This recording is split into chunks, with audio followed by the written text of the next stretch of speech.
på sommerferie ved Middelhavet eller på feriekoloni ved Ebeltoft. Det lyder måske som et nemt valg, men det er det ikke for disse 3 piger. Ej, det er virkelig svært spørgsmål. Ja. Julie, Marie og Mie er 3 ud af de 250 børn fra Aarhus, der i løbet af sommeren kommer på ferieophold på Aarhus-kolonien.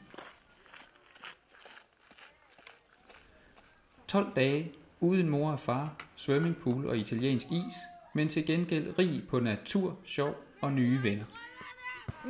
Man lærer at være væk fra sine forældre i ret lang tid, og det er faktisk... Ja, man har det faktisk godt bagefter, man tænker sådan, wow, klarede jeg virkelig det sådan, så lang tid i 12 dage, det er næsten 2 uger. Et ferieophold på Aarhus-kolonien er gratis og henvendt til børn fra 4. til 7. klasse i Aarhus Kommunes folkeskoler. Hvert hold tæller 48 børn, 24 drenge og 24 piger. Kom nu, giv mig. Dagene er propfyldt med aktiviteter. I dag står der lagkageløb på programmet.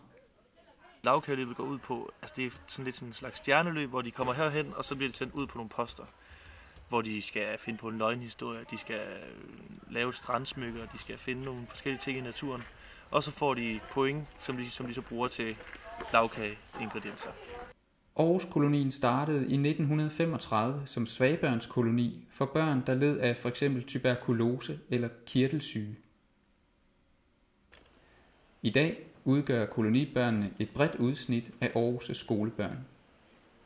Der er hvert år dobbelt så mange ansøgere, som der er plads til. Mange af dem, der får plads, er børn, der ellers ikke har mulighed for at komme på ferie. Jeg har været her før, jeg har altid syntes, det var rigtig hyggeligt at være her. Jeg fik mange nye venner, og så snakkede jeg med dem bagefter. Det synes jeg var rigtig fedt. Og det var dejligt herude. Jeg havde bare ikke rigtig noget at lave. Henning Lindberg kender Aarhus-kolonien bedre end nogen anden. Hvis man ved, hvordan. Han er selv tidligere kolonibarn, sidenhen leder af kolonien, og i dag bestyrelsesformand for AL-fonden, som driver Aarhus-kolonien. Så er det vores tur. Så er det os. Sådan. Henning kan et utal af historier om kolonien. For eksempel den om de døde køer. Der er 8 køer her, der er begravet her. Der udbrød mund- og klovsyge på Aelgården, og så bliver de begravet stående her. Så der står 8 køer hernede under. Det var før kolonien blev bygget. Den om diæten for de underernærede børn. Og så var det her jo et meget interessant sted for de børn, der var undervægtige, da der var svagbørnskoloni, fordi en vigtig del af deres ophold, det var, at de skulle fedes op. Så 2 gange om dagen, så blev der ringet med klokken, og så mødte de her, og så stod økonomaen stor og mægtig i døren, så fik de et krus hver med ren fløde og 2 rå æggeblommer i, og så skulle det ned. Det var altså 2 gange om dagen. Nogle de tog op til 2,5 kilo på den tid, de var. Og endelig den om Hennings eget forhold til Aarhus-kolonien. Enten så løber man skrigende væk og siger aldrig nogensinde mere, vil jeg. Fordi det er så umanerligt hårdt at være her en sommer, fordi man er på 24 timer i døgnet. Eller også så bliver man fuldstændig bidt af den tanke, der ligger bag ved det at drive koloni.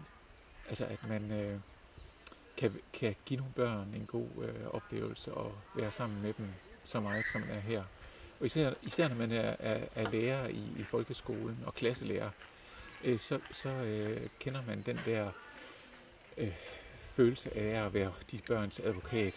Og den er også her, at man tager vare på de her børn i et og alt.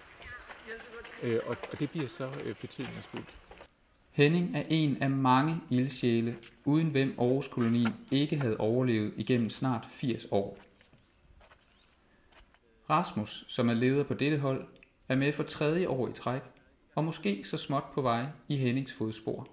Jeg synes, det der med at være med til at give de her børn sådan en helt særlig oplevelse i sommeren, og den der udvikling, man fornemmer, at børnene de kan gennemgå på så relativt kort tid.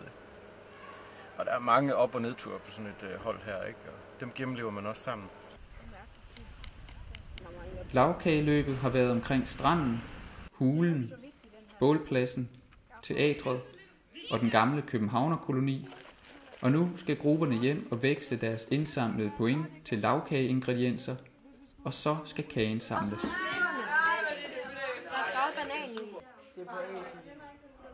Sådan flyver endnu en dag afsted på kolonien. Ej, det er gået så hurtigt. Ja. Så nu glæder mig overhovedet ikke til at ske igen, for man bliver sådan en kæmpe stor familie nu. Ja, det er ret hyggeligt. En sommerferie behøver altså ikke gå sydpå for at blive god.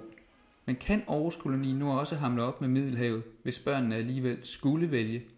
Det er virkelig et svært spørgsmål, for man vil jo rigtig gerne begge til. Spørger du nogen, der har været et sted på feriekoloni i mange år, så vil de vælge kolonien, det er jeg helt sikker på. Fordi det er en unik oplevelse, som ikke får andre steder. Begge to sådan med i sommerferie. Så er der lige 4 uger der. 2 uger på den ene. Det kunne være meget smart. Ja.